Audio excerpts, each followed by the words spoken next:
Buenas tardes, alumnos. Comienzo con la lista. Acosta Cindy, Acosta Patricia, Albarracín Presente, Wendy, Acosta Patricia. Albarracín, Alcaraz, Aranda, Presente, Alcaraz. Presente, Alcaraz. Aranda Camila, Aranda Micaela, Araujo Natalia, Presente, Araujo, profe. Arias Carmen, Presente, Arias, profe. Ayala Erika, Basualdo Aldana, Presente, Basualdo, profe. Bauzá Cintia, Benavides Camila, Presente, profe.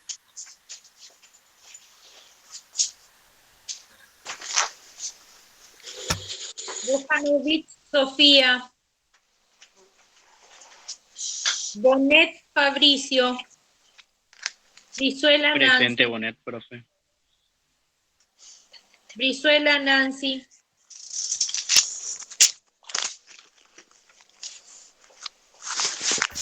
Profe, disculpe. ¿sí? Aranda Micaela presente, disculpe, no mandaba el micrófono.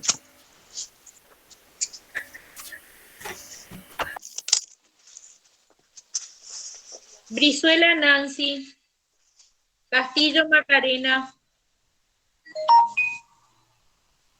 Del Valle Milce, Presente. Del Valle Milce, presente. bueno, Dielma Jennifer, Echeverría Natalia, Presente, Echeverría, profesora. Escobar Alejandra, Escobar, presente, profe. Fernández Sofía, Presente, Fernández Sofía, profe. Florenciano Milagros, Presente, profe Florenciano. Gamberale María, Presente, Gamberales, profe. Garcete Fernández Fernanda, Garcete Lourdes, Gauna Camila, Presente, Gauna, profe. Jiménez Elsa, Presente, Jiménez, presente. Gómez Jessica,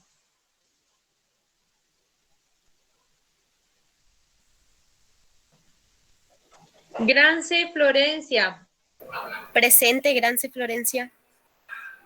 González Tamara, Presente, profe. Ledesma Rocío, Mareco Milagro, Presente, profe Mareco.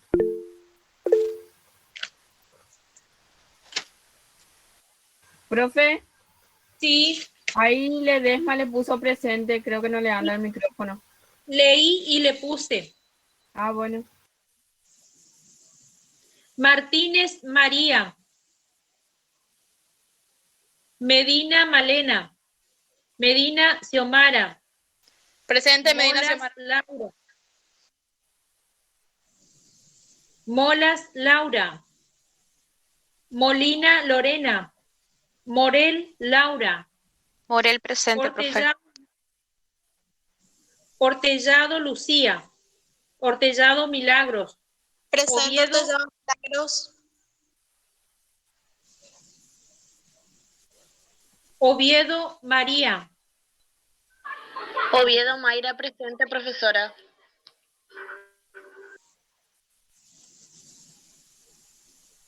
Palmerola Gabriela,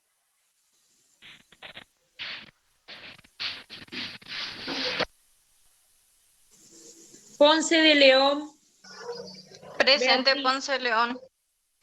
Presente, profe. Portillo Cintia, Ríos María, Rivarola Paulina. Presente, profe. Rivas, Presente, Rivarola. Rivas, presente. Rivas Rocío.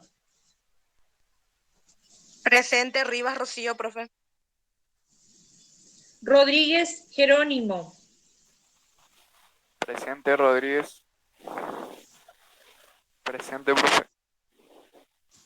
Profe, Sí, Vargas Ana María también está presente, no le anda el micrófono. pero todavía no llegué a ella, espera un ratito. Rosy Verónica. Presente. Said Soraya. Salto Sofía. Presente, Salto. Vargas, a Vargas Ana le pongo presente, que escribió. Velarde Brenda. Presente, Velarde, profe. Villar Milagros. Presente, profe. Villar Milagros. Villar Micaela. Presente Villar Micaela.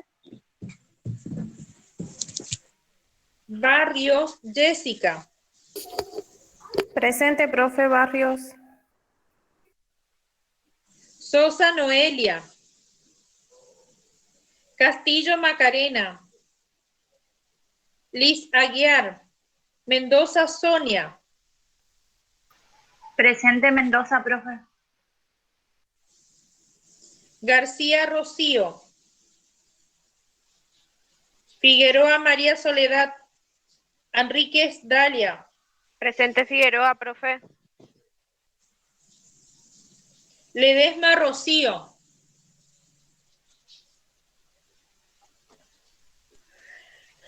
Segovia Joana. Presente, Segovia.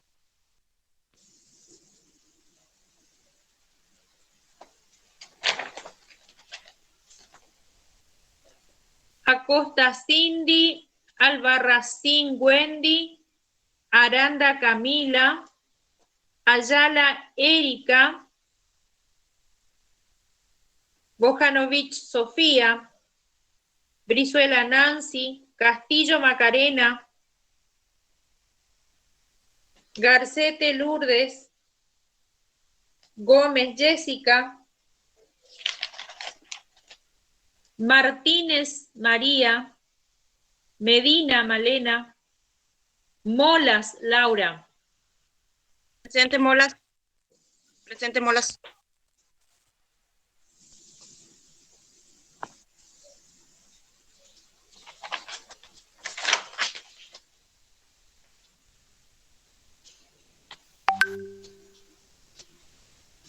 Si Ledesma Rocío está presente.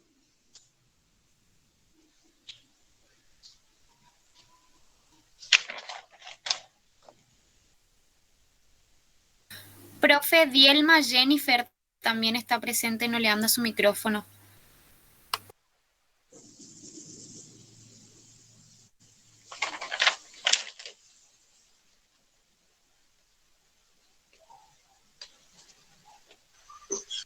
Bueno. Hortellado Lucía. Palmerola Gabriela. Portillo Cintia. Presente, Portillo. Ríos María. Presente, profe. Ríos María. Saif Soraya. Sosa Noelia. Presente, profe. Castillo Macarena. Liz Aguiar. Y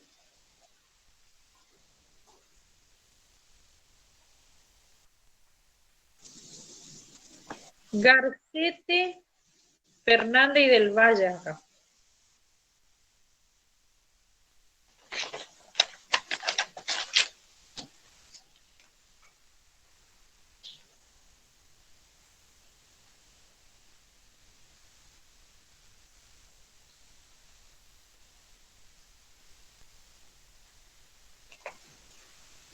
Garcete Fernanda es la que entró recién. Fernanda Noemí. O Lourdes. Fernanda, profe. Bueno, Ahí le puso en el chat. sí. Hay otra chica también, ¿Cuál es el nombre? A ver. Dalia Enríquez.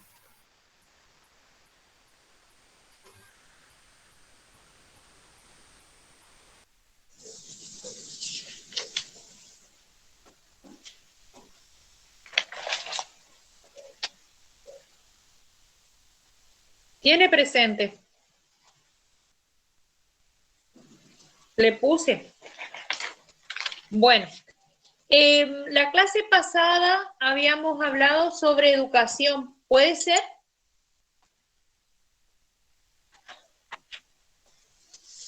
¿Hablamos sobre educación la clase pasada o yo me acuerdo mal? Sí, profe, en realidad habíamos hecho más o menos un repaso del trabajo que usted nos dio. Ajá. Usted nos dio 3 actividades, o sea, un trabajo con 3 consignas. Sí. Y se habló del concepto de educación, de lo que significaba la educación, que ustedes tengan ya un concepto trabajado, elaborado sobre la educación, y la reflexión era sobre la educación como un proceso humano, social, que hablábamos que este proceso acontece solo al hombre, solo a la persona, y les hacía notar a ustedes que, por ejemplo, un animal no es, la educación no es para los animales, la educación es para las personas. El único ser educable es el hombre. Como nos definimos como sujetos educables siempre, o sea, desde que nacemos hasta que moría, hasta la muerte. Podemos estar educándonos. Tenemos prejuicios instalados en nuestra sociedad donde dice que la persona mayor, por ejemplo, ya no aprende, que ya no puede ser posible educarse. Esos son prejuicios que están instalados y que los docentes, el formador, en el caso de ustedes que van a ser futuros docentes, son los encargados de desarmar estos prejuicios o estas ideas erradas instaladas en nuestra sociedad, y la persona siempre puede educarse, desde que nace hasta la muerte. Cada sociedad que se preocupa por la educación de sus miembros, por eso el sistema educativo tiene trayectos, vamos a decir, no de recuperación, sino de educación, por ejemplo, para adultos. La cuestión de que si no hizo la primaria, está la primaria para adulto. Si no hizo la secundaria, bueno, la educación secundaria para adultos, para personas que han dejado, vamos a decir, en la etapa de la adolescencia, han dejado su trayecto que corresponde al nivel secundario, después cuando ya son personas mayores y están trabajando, y si necesitan y quieren, pueden completar esos trayectos. Y lo mismo la universidad. O sea, la sociedad tiene, vamos a decir, a través de sus instituciones, la posibilidad de que una persona pueda recibir educación. Después, cuando uno está, por ejemplo, ya vamos a decir que hemos sido egresados, ya sea del terciario o de la universidad, y estás en alguna, trabajando en alguna institución, siempre están las oportunidades de capacitación, o sea, siempre, por ejemplo, en el caso del docente, la capacitación es continua, la formación es continua, Yo cuando egresé de la escuela normal como docente, enseñaba a leer y a escribir de una manera, tenía, vamos a decir, otras teorías y otras metodologías, vamos a decir, después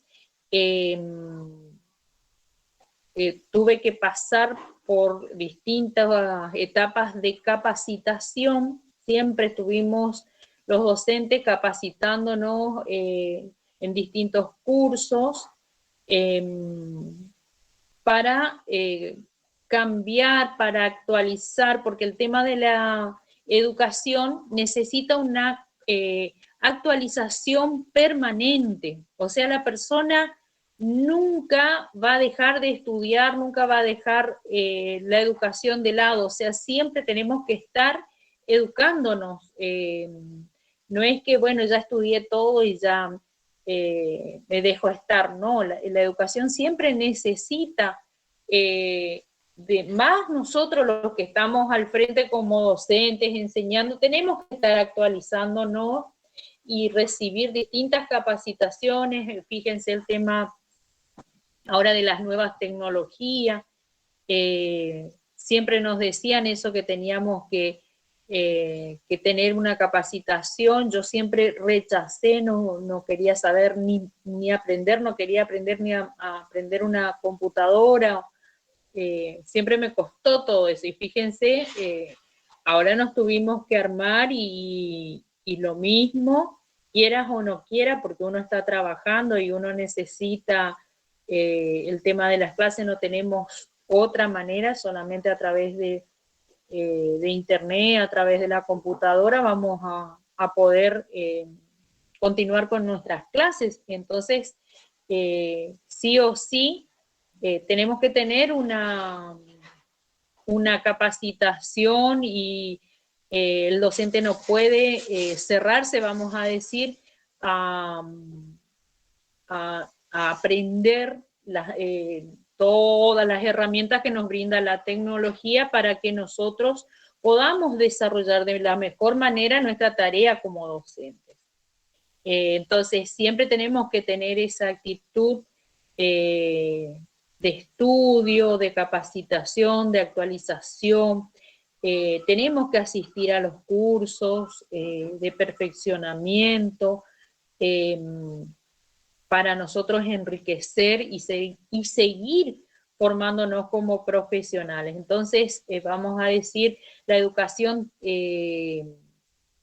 es un proceso social, humano, y que está en constante construcción, no es algo acabado, sino que eso está en avance, vamos a decir, y siempre la educación tiene que ser transformada, tiene que estar sujeta a los cambios, porque los cambios sociales se van dando y nosotros tenemos que estar en sintonía con los nuevos cambios que nos plantea la sociedad. Y, por ejemplo, nosotros escuchamos que dicen, por ejemplo, la educación tiene que volver a lo de antes, o antes sí era educación, y entonces esas cuestiones, cuando las escuchamos, nosotras las tenemos que desarmar, las tenemos que explicar como formadores que somos, como docentes, dar respuesta.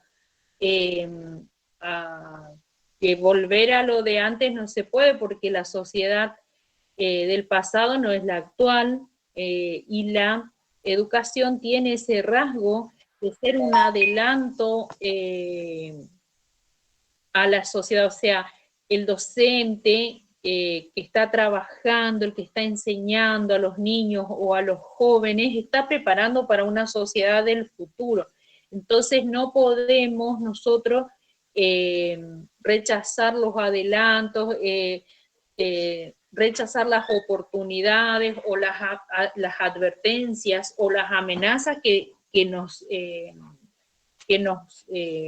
dicen, que nos advierten las distintas ciencias que aportan también a la educación, los distintos datos, indicios de cómo se plantea o cómo describen el escenario social, esa advertencia, ya sea desde las artes o desde las distintas ciencias donde te dicen qué tipo de educación es necesaria para que esta sociedad sea más humana, porque tenemos una sociedad muy violenta o una sociedad muy competitiva o individualista, no piensa en el otro.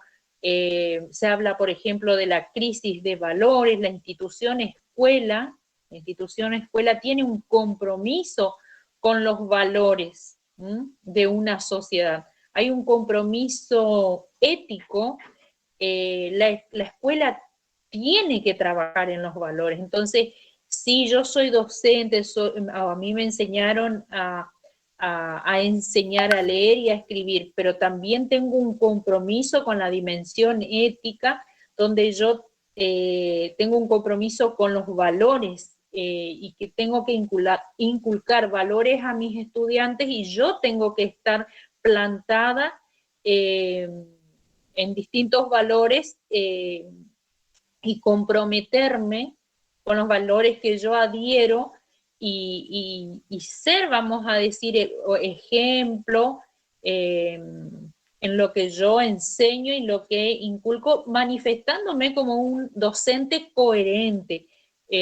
Los ejemplos que yo le doy es que uno como docente dice, cuando se canta el himno, lo hacemos en silencio, con respeto, o si se hace un acto, nosotros tenemos que estar todo el tiempo en el acto y ser respetuosos de ese acto, forma uno, por ejemplo, por el tema del 25 de mayo o el Día de la Bandera. Yo enseño eso y después cuando ustedes me ven en la escuela, está tocando el himno y yo estoy hablando, o me retiro porque es un acto, me retiro y no participo. Entonces, si esas cuestiones yo las digo y digo que las enseño y que eso es valioso y que el docente tiene que participar, pero ustedes me ven que mi práctica es totalmente incoherente, que yo digo una cosa y hago otra. Por eso el docente tiene un compromiso con lo que hace, con lo que se muestra, así como hablábamos, por ejemplo, que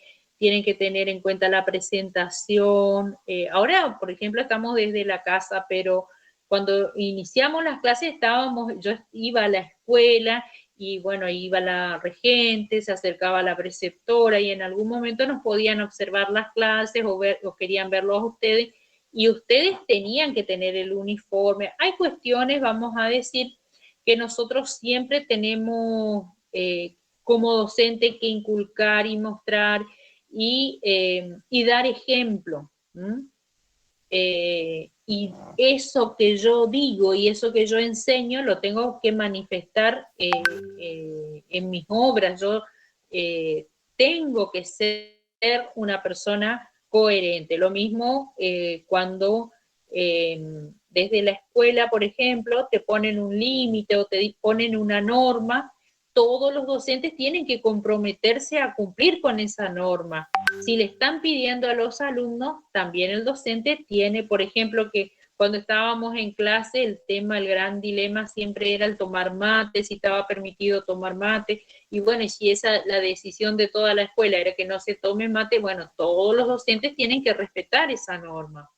Ahora, si se decidía que, bueno, si querían tomar mate, es otra cuestión. Pero si hay una decisión institucional, entonces todos los docentes tienen un compromiso con las normas institucionales. Esa tarea o esa manera de conducirnos tiene que ver con el compromiso que tiene el docente con los valores. O sea, demostrar una conducta de respeto. Por ejemplo, si ustedes ven un docente que está diciendo yo respeto, pero está gritando, o se está burlando del alumno, o lo está intimidando o violentando, entonces te dice a los gritos yo respeto, hay una persona incoherente, porque está diciendo una cosa, pero en la práctica es otra.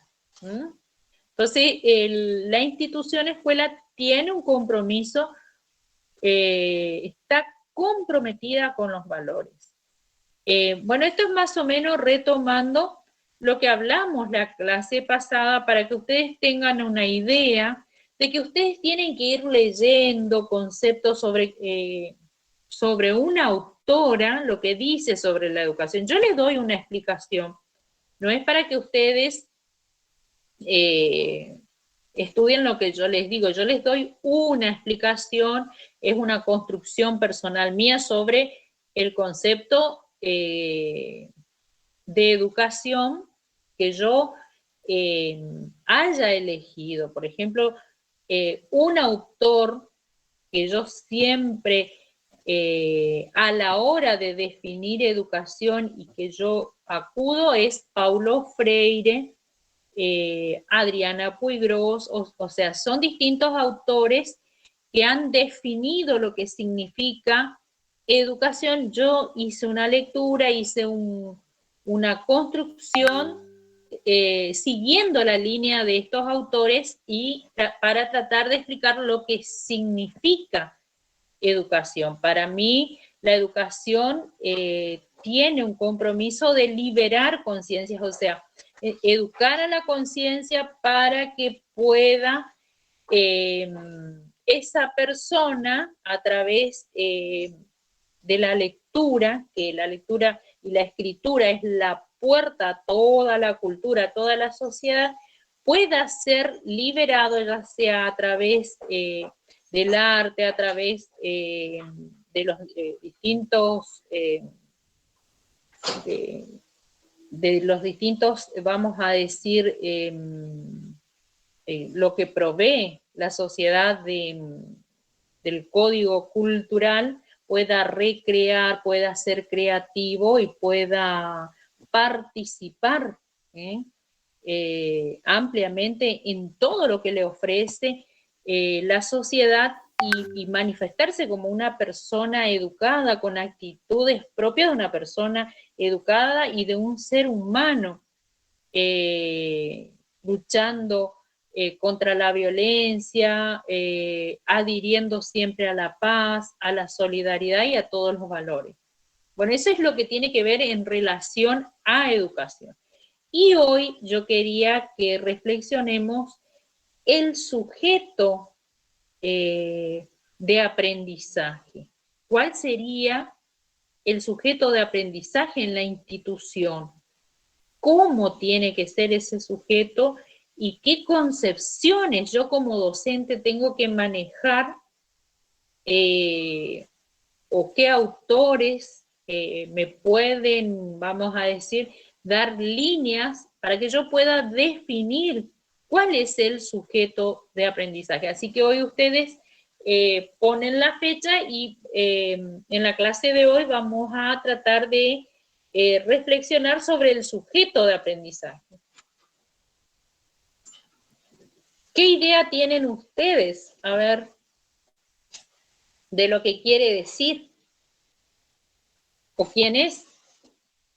¿Qué les parece a ustedes?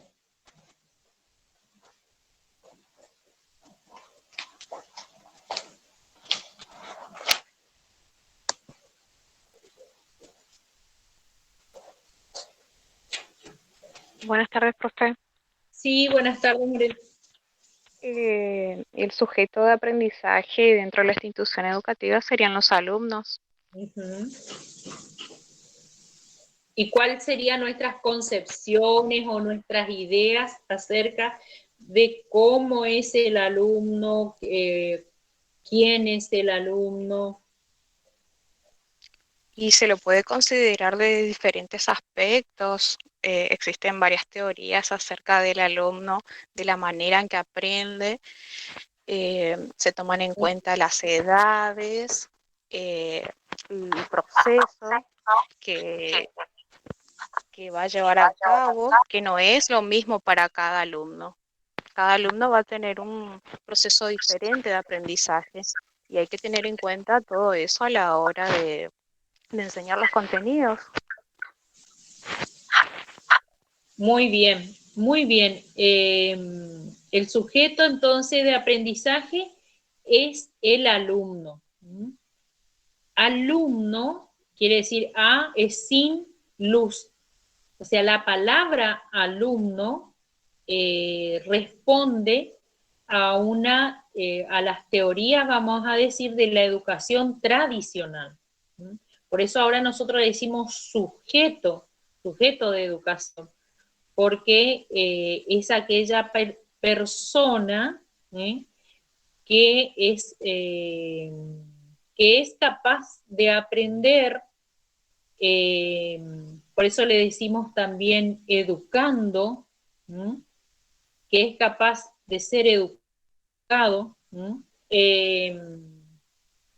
Entonces, si decimos alumno, al decir alumno ya estamos hablando en el paradigma anterior o en la educación tradicional. Por eso decimos ahora sujeto de aprendizaje. Entonces, ¿qué tipo de sujeto aspira a la educación o se los plantea la educación argentina o la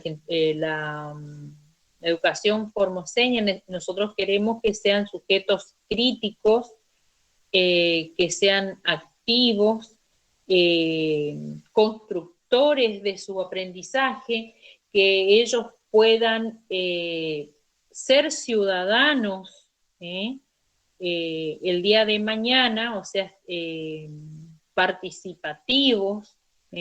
Entonces, si yo aspiro para el futuro de mis estudiantes, que ellos participen, que sean activos, entonces nuestras clases, el trabajo que nosotros hacemos como personas que estamos enseñando y que estamos al frente, y si queremos eso, nuestras clases tienen que ser democráticas y nuestro trabajo, las estrategias que nosotros aplicamos a la hora de enseñar y de producir el aprendizaje tienen que ser, entonces, nuestras prácticas democráticas y donde el estudiante participe y se sienta reconocido, valorado. Como decía la compañera, nosotros tenemos que ser respetuosos de sus etapas, porque si yo reconozco, yo veo a mi alumno y reconozco una persona que se está formando y que tiene etapas propias, personales, que tiene un proceso personal de aprendizaje. En la educación tradicional, el docente le hacía una pregunta al alumno, a todos los alumnos, y todos los alumnos tenían que dar la misma respuesta. Hoy, en la actualidad, en el nuevo paradigma, el docente tiene que preparar distintas estrategias, distintas actividades que incluya a todos y ser guía de ese proceso que cada estudiante tiene a la hora de interactuar con el contenido o con el conocimiento escolar. O sea, no es que yo docente voy a ver en mis alumnos en todos las mismas respuestas, que todos van a arribar al mismo resultado. Por ejemplo, antes se daba un problema y le daba como una señal el docente donde le decía tenés que dividir, o tenés que sumar, o tenés que restar. Entonces como que todos los alumnos iban corriendo y hacían la operación y después elaboraban la respuesta y estaba bien hecha la tarea. No, hoy vos podés darle una situación, plantear una situación problemática, y cada alumno va a ir elaborando, va a ir construyendo las maneras de arribar a un resultado, una respuesta donde ellos van a dar sus puntos, van a dar sus explicaciones y van a avanzar en sus procesos de aprendizaje. Y el docente va a guiar ese proceso de cada uno de sus estudiantes. Entonces, si yo tengo en cuenta que el estudiante se está formando, o sea, si yo estoy parada en ese posicionamiento de que cada alumno es casi como una educación personalizada, que muchas veces el docente no va a poder solo grados, por ejemplo, cuando hay superpoblación, cuando hay muchísimos alumnos, ustedes mismos como padres notarán que el docente no puede llegar a todos, que dificulta muchísimo la tarea de enseñar y que el alumno sea atendido, o sea, necesita el estudiante que el docente lo atienda de manera personal. Una cuestión es que el docente sepa el nombre de cada uno de los alumnos. Uno cuando tiene muchísimos alumnos ni sabe, ni los conoce, ni los reconoce. Entonces es importante que el docente conozca el nombre. Por eso también tiene que ver esto que se trabaja en ciclo ahora. Entonces el docente conoce el proceso de cada uno de sus estudiantes. Y lo puede acompañar. Hablábamos en clases anteriores que el proceso de aprendizaje no es solo un año, que lleva varios años de ejercitación, de trabajo, y las actividades que plantean los docentes tienen que ser actividades sostenidas, que perduren en el tiempo, que sean sistemáticas. O sea, no es que de un día para otro yo trabajo una cuestión, después vengo con algo todo diferente, entonces es como que no le doy continuidad y no vamos a ver los resultados. En educación lleva tiempo, lo mismo cuando se intentó cambiar la metodología, llevó años hasta ir viendo los resultados. Por eso también había muchos docentes que se resistían, que no querían el cambio de la metodología, y veíamos, por ejemplo, que en las escuelas privadas no adherían a la nueva metodología que utilizamos en las escuelas públicas. Todas las escuelas privadas estaban con la metodología de la generadora y cómo se trabajaba en la educación tradicional, y las escuelas públicas estaban todas trabajando en la nueva metodología y con la resistencia de muchísimos de los docentes que no adherían, que no estaban de acuerdo, muchas veces por la falta de capacitación y muchísimas son las cuestiones también que lleva a la tarea y para que como yo le digo, darle continuidad, que un docente esté de acuerdo, después del otro año le tocó otro docente que no estaba de acuerdo, y bueno, son muchísimas las cuestiones que por ahí también eso llevó al fracaso, vamos a decir, en los primeros años de la implementación de la nueva metodología. Y bueno, entonces... ¿Puedo decir algo? Sí. Con respecto a lo que usted estaba diciendo, lo veía relacionado con la dimensión comunitaria que estuvimos trabajando. Sí. Porque en el texto se plantea la necesidad de valorar la participación de todos los actores específicos, dice en el texto. Creo yo que como docente así del aula es fundamental la colaboración, la participación de todo ese grupo, ya sea de los directivos, de los demás docentes, que la institución pueda contar con un gabinete psicopedagógico y fundamentalmente con la familia también. Sí. Siempre el docente va a necesitar el apoyo. Cuando ustedes empiecen a trabajar se van a dar cuenta de esto, de lo que yo les digo. Siempre se necesita el apoyo del director, el apoyo del gabinete psicopedagógico, el apoyo de los padres. El docente solo va a ser muy difícil la tarea, y si se plantean así desafíos y cuestiones difíciles en el aula, poco y nada va a ser el docente. O sea, siempre necesita, por eso depende también de la actitud que tiene el docente. Hay muchos docentes que convocan, que tienen esa, vamos a decir, ya en su perfil como de ser líder, ya sea para organizar los talleres, para convocar en acciones y en actividades como esto que es de la extensión a la comunidad, siempre tiene que surgir de un equipo docente, con la colaboración del director, que convoque a los padres, que convoque a las instituciones vecinas para poder resolver de acuerdo a las demandas, ya sea sociales, de los estudiantes, de lo que se plantea en la institución. Va a depender del liderazgo que tenga el docente.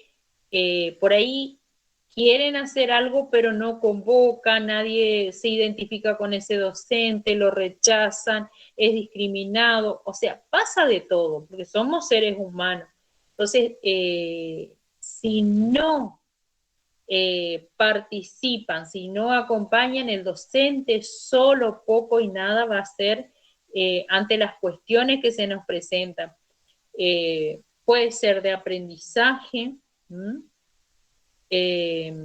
porque hoy nosotros tenemos que pensar en una escuela inclusiva, incluye a todos, no puede rechazar a un estudiante, no lo puede aislar porque tiene problema de conducta, porque ya no sé ya qué hacer con él y lo dejamos de lado, sino que siempre el docente tiene que estar pensando en actividades, en cuestiones que incluya a todos, y porque no es la escuela de antes, la institución que segregaba, la institución que seleccionaba lo que eran aptos y lo que no eran, el que no repetía o lo expulsaban de la escuela. Hoy se piensa o se trata de que la escuela sea para todos, que sea ese lugar de transformación social.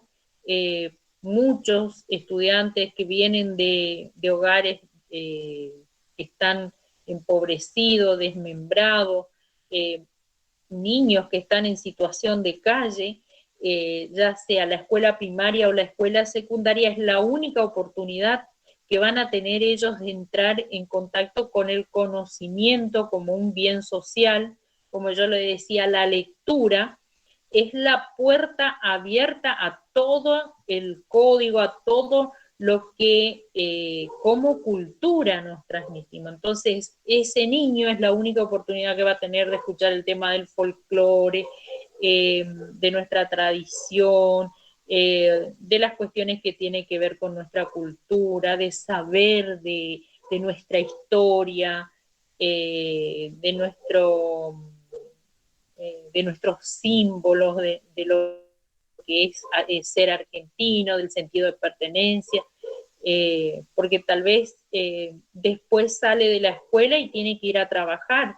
¿Cuántas personas tienen esas historias que no pueden estudiar porque tienen que salir a trabajar, porque el papá falleció? O sea, hay cuestiones familiares que no pueden y tienen la única esperanza, como hablábamos en clases anteriores de la socialización básica, la única esperanza en la escuela, que es la escuela la que le va a poder, sería ser el medio para que lo prepare para lo que va a necesitar como ciudadano el día de mañana en esta sociedad. Y si no va a la escuela secundaria, quiere decir que la única oportunidad la va a tener en esa escuela primaria. Saber que como yo le decía, entender que siempre se va a poder educar, que si en algún momento quiere retomar, va a poder completar ese trayecto educativo al que no pudo. Entonces, todas esas cuestiones nosotros las tenemos que transmitir ya desde la escuela primaria, porque así tenemos que plantarnos y educar en darle como la oportunidad, sería a cada uno de nuestros alumnos, de que sepan que siempre se tienen que estar educando, que siempre está la posibilidad, que siempre está, la escuela tiene una puerta abierta. Ahora sí, yo le digo a mi alumno, no, para vos no hay esperanza, con vos ya no sé qué hacer, vos sos un desastre. Entonces estamos frenando, sería ese proceso humano que tiene que ver con los afectos, con la construcción de la autoestima, porque hay una parte muy importante en nosotros que es la subjetividad, que ustedes lo van a estudiar seguro en filosofía. Por eso esos materiales ustedes lo tienen que leer, lo tienen que trabajar y reflexionar mucho, porque eso es lo que les va a dar a ustedes los fundamentos a la hora de las actividades o de las acciones que ustedes realicen, y a ustedes mismos también, para que construyan sus convicciones a la hora de, porque ¿para qué sirve tanto trabajo y tanto esfuerzo? Si yo pienso que no hay caso con mi alumno, entonces ¿para qué me estoy esforzando? Es lo mismo yo acá sacándome la garganta, hablando de si yo estoy confiada, alumnos, en ustedes, confiada que ustedes me están escuchando. Yo veo acá letras y todos los micrófonos, pero no sé, por ahí ustedes están haciendo otra cuestión, pero yo, como tengo esperanza en la educación y tengo esperanza en que ustedes van a ser buenos docentes, les estoy explicando y les estoy hablando de esta cuestión, de que cuando yo me planto y trabajo y me esfuerzo y doy toda mi humanidad por el otro, que es un estudiante, más nosotros que vamos a tener niños en el frente, lo tengo que hacer con esperanza, lo tengo que hacer confiado y sabiendo que él tiene una esperanza y hay un futuro para él. Y si hay circunstancias que, van a bloquear su aprendizaje porque no entiende, porque no aprendió, porque le está costando, porque justo pasó algo familiar, hay tantas cuestiones que atraviesan a una persona, pero el docente siempre le está transmitiendo, vos podés, vos si vos te esforzás, si haces una ejercitación, o sea, le va a dar herramientas, le tenemos que dar herramientas. Mira, este problema vos tenés, así lo podés hacer, así puede ser la ejercitación. Bueno, en la cuestión, por ejemplo, si mi alumno tiene una letra fea, eso no es drama, eso si vos te ejercitás, si vos trabajás con la motricidad, vos vas a mejorar. Y le vas dando herramientas, le vas dando cuestiones. Si yo me quedo callada y soy indiferente, eso es, me parece a mí, lo criminal en el docente, la indiferencia, el no hacer nada, mirar como si no pasa. Entonces, en lo que yo pueda, si yo lo sé, darlo al alumno, para que tenga una salida, para que pueda avanzar, para que pueda resolver. Y si no puedo, busco ayuda. Ahora, por supuesto, yo tengo muchísimos años de trabajar como docente en la escuela primaria, entonces tengo muchos ejemplos y muchas, vamos a decir, anécdotas. Pero cuando era joven y recién iniciada, había muchísimas cosas que me faltaban, las desconocía. ¿Y qué me ayudaba? El trabajo con otras compañeras, el observar a la otra colega, a veces el asesoramiento. Uno se enoja mucho, yo me enojaba cuando la directora me ponía línea, me decía esto, pero si tenemos una actitud de aprendizaje, yo siempre quise estudiar, me gustó muchísimo el estudio, entonces esas cuestiones, iba a los cursos, esas cuestiones te ayudan. Entonces, porque uno cuando se inicia no es que se la sabe a toda, todo es desconocido, es nuevo. Y ante los cambios uno tiene siempre temores, no se anima. Yo, por ejemplo, decía, voy a trabajar, como le digo, tienen problema con el tema de la letra, vamos a hacer, qué sé yo, trabajo con harina, con las masas, que los chicos moldeen, y era terrible porque los chicos un rato te hacen esas cuestiones, después ya empiezan a tirarse la harina y todo que te llaman la atención. Pero después cuando vos ves los resultados y que eso es efectivo y que los alumnos mejoran, o sea, vos vas aplicando, o sea, siempre tenés que estar probando.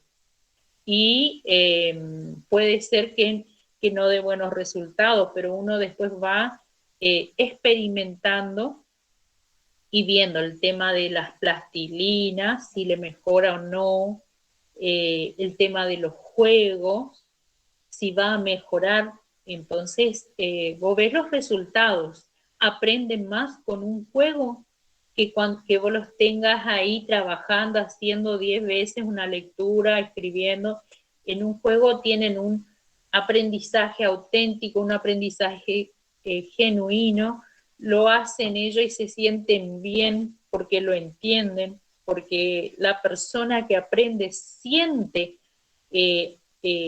algo liberador, siente algo, se siente bien. La actitud del que aprende es diferente, ¿no?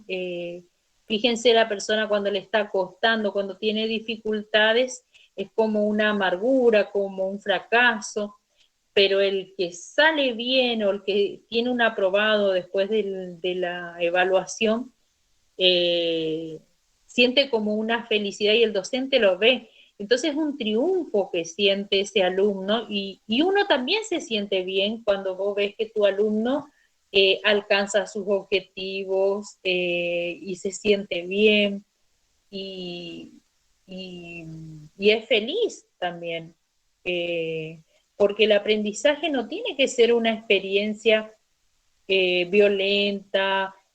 Por ahí dicen muchos cómo nos enseñaba esa profesora o esa maestra porque era mala, porque les gritaba y estaban todos los alumnos temblando. No creo yo que pueda ser una buena experiencia la violencia y el maltrato y que el docente, porque eso no te olvidas, sí, pero por lo frustrante, por lo violento, no creo yo que sea positivo, alumno. No creo que muchos apoyan y dicen que cómo aprendimos con él. Yo creo que no, alumnos. Y no tratemos nosotros de ser así exigentes o violentos con nuestros alumnos, porque piensen ustedes en sus experiencias personales y revisen esa cuestión. No creo que sea positivo. ¿Alguna pregunta, alumnos?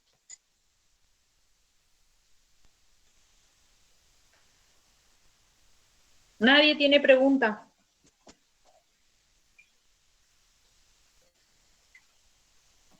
Yo no, profe, no sé, mis compañeros. Bueno. Entonces,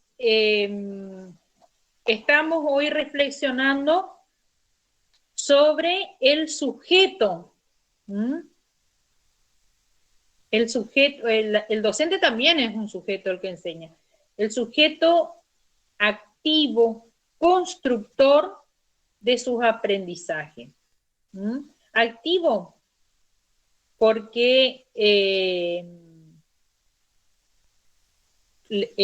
tiene que ser reflexivo, o sea, activo no porque sale correteando, sí, hay un activismo en el alumno de la primaria, corre, no se quiere quedar sentado, o sea, es tremendo el activismo, pero yo le estoy hablando de un sujeto activo intelectualmente, reflexivo, que quiera leer, que quiera saber de cuentos, que quiera contar, que se quiera expresar. En ese aspecto es un sujeto activo, constructor de sus aprendizajes. Entonces, si yo digo mi sujeto de aprendizaje al que yo pienso, al que yo trabajo, es un sujeto activo, constructor de sus aprendizajes, es porque estoy plantada en las teorías del aprendizaje, donde uno entiende que la persona aprende por la construcción, porque en la educación tradicional se hablaba de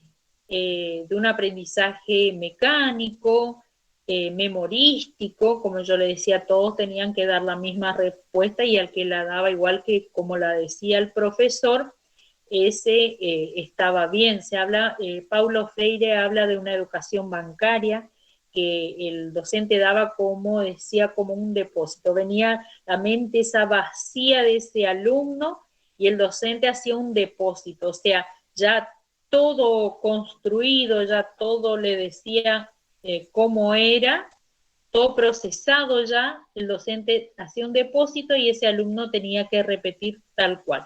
El docente no se interesaba por lo que pensaba ese alumno, en la educación tradicional. No se interesaba por los procesos mentales o las etapas, como decía la compañera, tenemos que ser respetuosos, que cada estudiante está en distintas etapas de su desarrollo. No es lo mismo los alumnos del primer ciclo que los del segundo ciclo.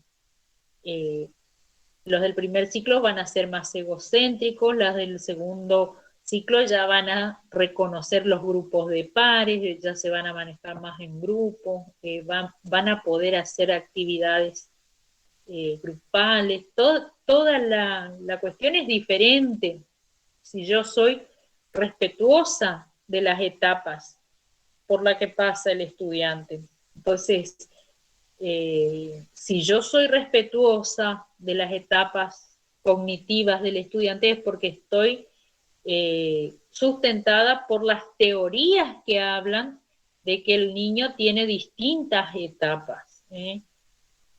Entonces ahí hay una teoría del aprendizaje que sustenta esas prácticas, o sea, no es que nosotros al azar nomás pensamos o imaginamos, no, tenemos como docente teorías que sustentan nuestras prácticas y que fundamentan nuestras concepciones de cómo es el estudiante.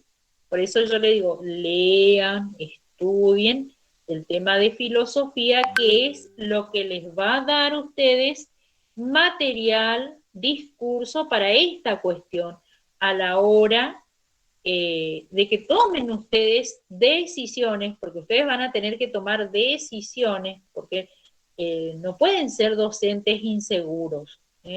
O estás frente al grado, viene un maestro y te dice, pero ¿por qué enseñas así? No enseñas así, vos tenés que hacer así, así, así. Entonces, y vos te dejas llevar y te sentís en un momento tan insegura. Decís, pero ¿cómo yo enseño? Qué mal que estoy.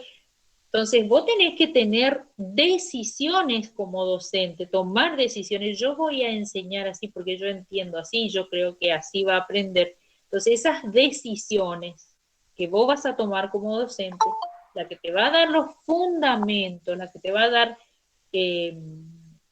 vamos a decir, la red por la que vos tenés que pisar, son los fundamentos filosóficos. Y por supuesto los psicológicos, cuando ustedes estudien las etapas, como decía la compañera, las distintas teorías que nosotros sustentan nuestras prácticas, las teorías sobre el aprendizaje. Y nosotros no es que vamos a pensar que nuestro alumno es un organismo vivo al que yo le tengo que dar estímulo, motivación y darle cosas y me va a responder como uno, no, entender como una persona con emociones que se está formando, como hablábamos hoy, de que hay un aspecto que el docente nunca lo tuvo en cuenta en la educación tradicional, que es el aspecto emocional, no solo lo que pasaba por su cabeza, los procesos mentales, sino también el aspecto emocional, que es una persona que es sensible, que tiene emociones, que es la etapa de la infancia, la etapa más importante de un niño, de una persona, que va a sentar los primeros patrones sociales, o sea, los vínculos que se establecen entre sus compañeros, entre el docente, eso lo va a estar para toda la vida en esa persona, porque es la parte constitutiva de una persona, la infancia, las primeras experiencias que tienen, y van a formar en esa persona sus primeros patrones de relación. Porque muchos se manejan y son como el maestro de grado, es como que nosotros repetimos, vamos a decir, porque se nos han instalado patrones, o a la hora nosotros de enseñar, es como que asumimos el papel o el rol como era nuestra maestra, así como era nuestra maestra, el que elegimos, nosotros decimos, qué linda esta maestra, cómo enseñaba, y nosotros adherimos, y es como que asumimos todos los rasgos de cómo ella enseñaba a la hora de enseñar.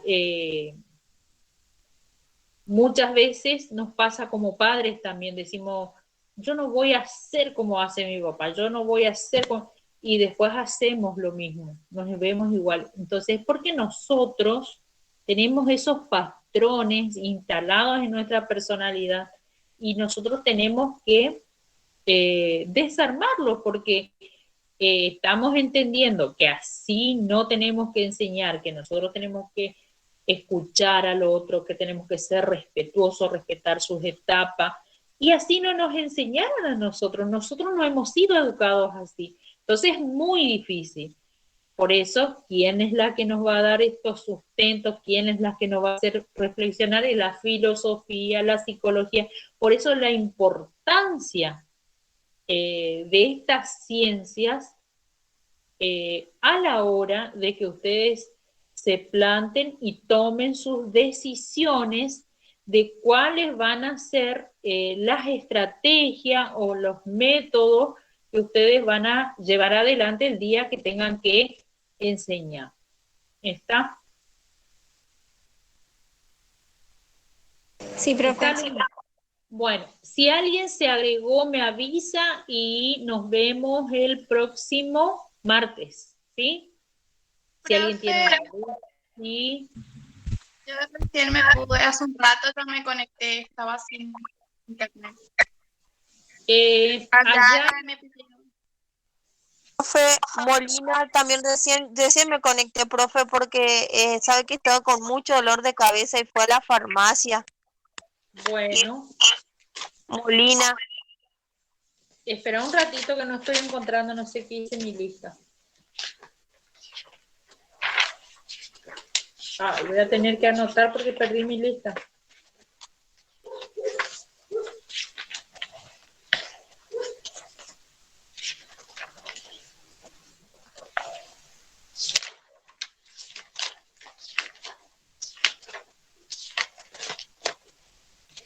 Acá está. Bueno, ¿cómo era el nombre? Molina Lorena Marilén, profe.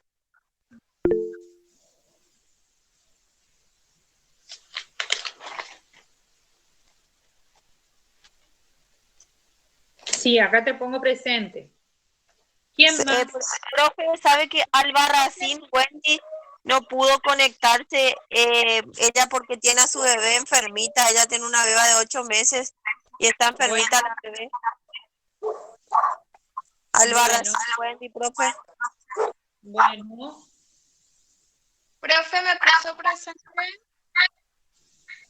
Ayala. Me voy a fijar.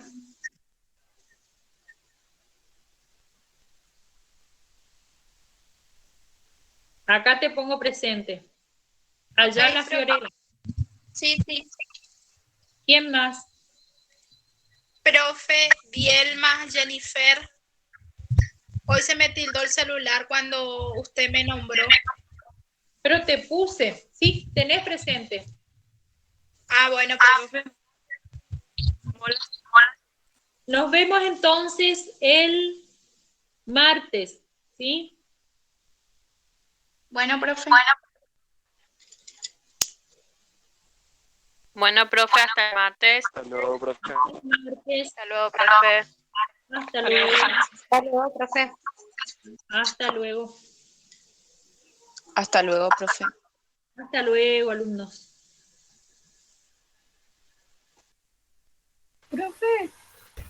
Profe, ¿Sí? yo quería hacer una pregunta, una parte que no entendí. Sí. Del trabajo. Sí. Porque dice la participación,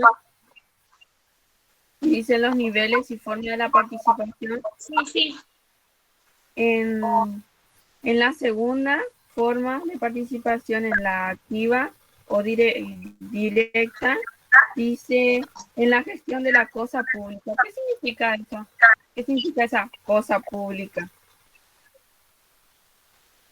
Participación, dice en la cosa pública.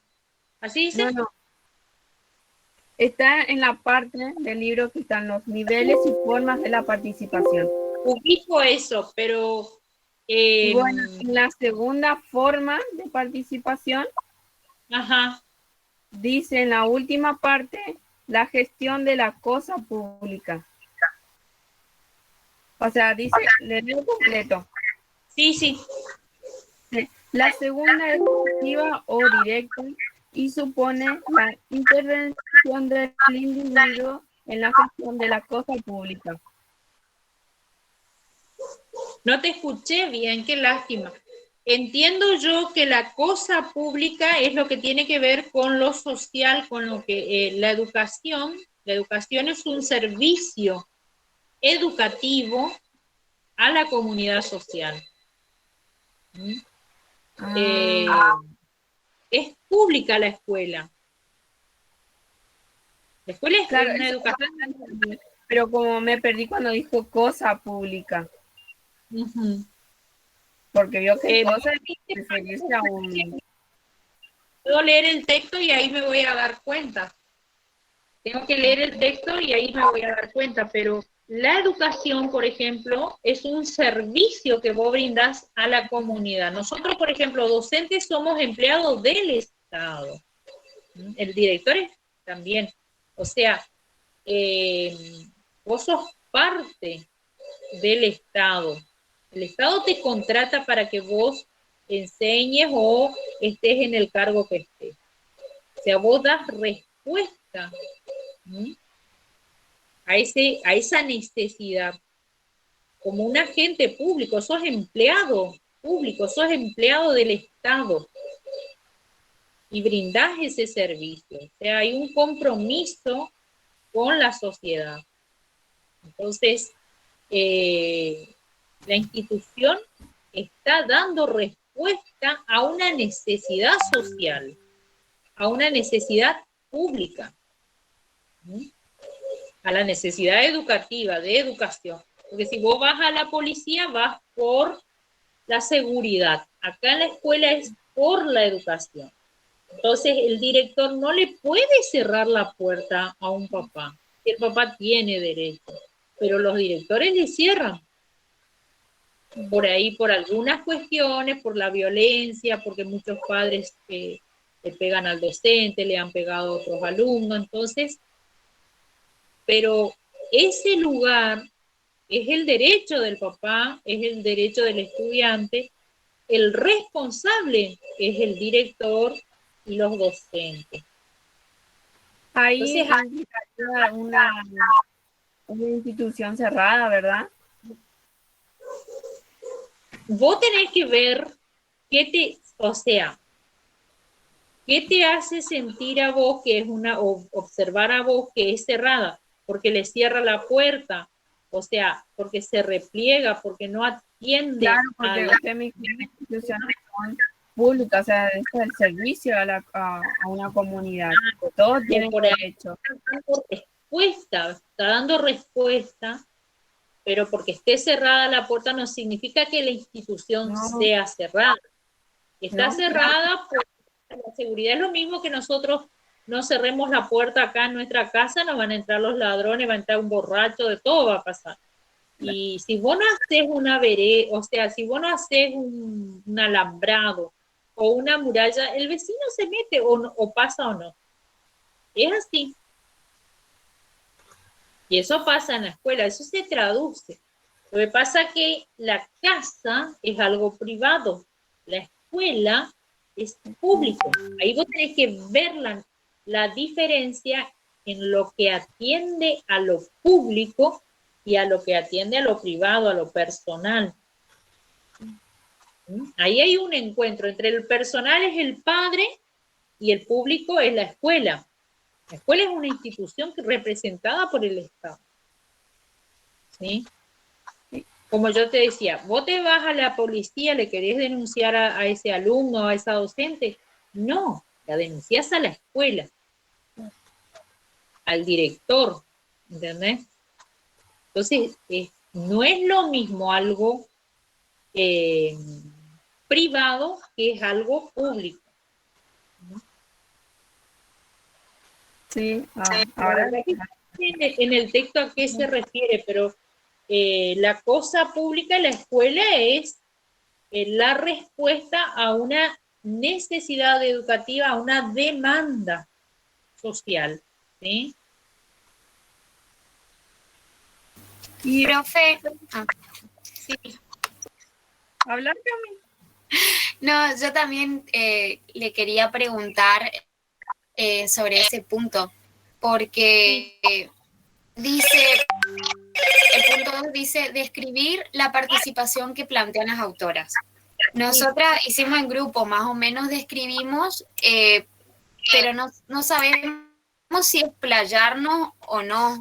Y pudimos describir algunas, por ejemplo, eso que dice que hay distintas formas de participación, la indirecta y la activa o directa, digamos. Bueno, la forma indirecta es como vos elegís a los representantes. Entonces, en una reunión de padres, eligen a un papá, al papá de Pedrito, que él es el que va a estar en las reuniones, o él es el que va a coordinar, o él es el que va a estar, por ejemplo, recaudando, responsable del dinero, de las recaudaciones. Entonces, esa es una participación indirecta, cuando yo nombro o hago la elección de quienes me van a representar a mí, por ejemplo, en alguna cuestión. Entonces, esa es una participación indirecta. Directa es cuando participás vos y vos estás al frente de la comisión o de la acción y sos la cara visible y sos el responsable y vas adelante. Entonces, es una participación directa, y una participación indirecta es cuando vos nombrás a otro que te represente. Ustedes, por ejemplo, tienen un delegado. Esa es una participación indirecta la que tienen ustedes, porque el delegado atiende a lo que ustedes le dicen, pero ustedes lo nombraron a él, pero él tiene el delegado tiene una participación directa, el delegado. Ustedes tienen indirecta. ¿Se entiende? Sí, profe. Y también ahí, o sea, después de eso, de más o menos describir directa e indirecta, también pusimos los distintos niveles que se pueden encontrar. Es el nivel informativo, el nivel consultivo, el nivel decisorio, nivel ejecutivo y evaluativo. Y los describimos. Sí, bien, perfecto, muy bien. Está bien. Muy bien. Bueno, profe. Gracias. Está. Otra pregunta. ¿El trabajo tenemos tiempo hasta las 10 de entregarlo, de enviarle? Sí, cuando puedan. Sí, está. Bueno. Gracias, profe. Buenas noches. Buenas noches.